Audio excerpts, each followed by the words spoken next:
Today is 7th February 2025. Daniel 7 verse 2 says, Daniel spoke, saying, I saw in my vision by night, and behold, the four winds of heaven were stirring up the great sea. In a small village on the edge of a great sea, a young shepherd named Elias would often climb the highest hill to gaze at the ocean. One evening as he watched the sun set, the sky grew dark and the winds began to churn the waters below.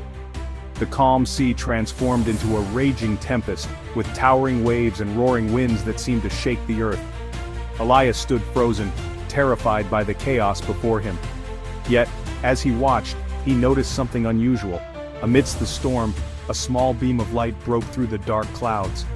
Slowly, the light grew brighter and steadier, pushing back the storm.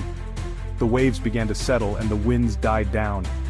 In the stillness that followed, Elias realized that the storm was not the end. It was the prelude to a great calm, a sign that the storm was under the control of something far greater than its power.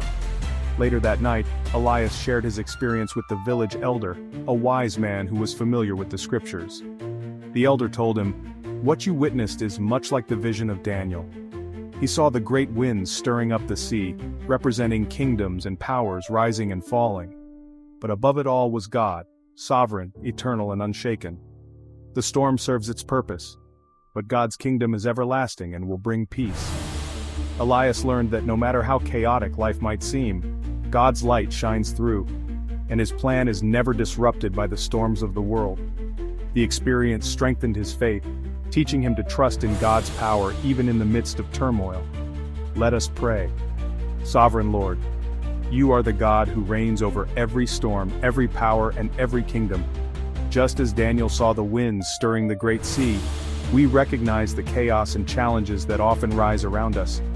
Yet we declare today that you are in control. Your light shines through the darkness and your purposes cannot be shaken. Father, when the storms of life rage and the winds of uncertainty blow, remind us of your sovereignty. Give us faith to trust that you are working all things for good, and courage to stand firm, knowing that your kingdom is eternal and unshakable. Let us not be consumed by fear, but instead, may we look to you, the source of peace, strength, and hope. We thank you that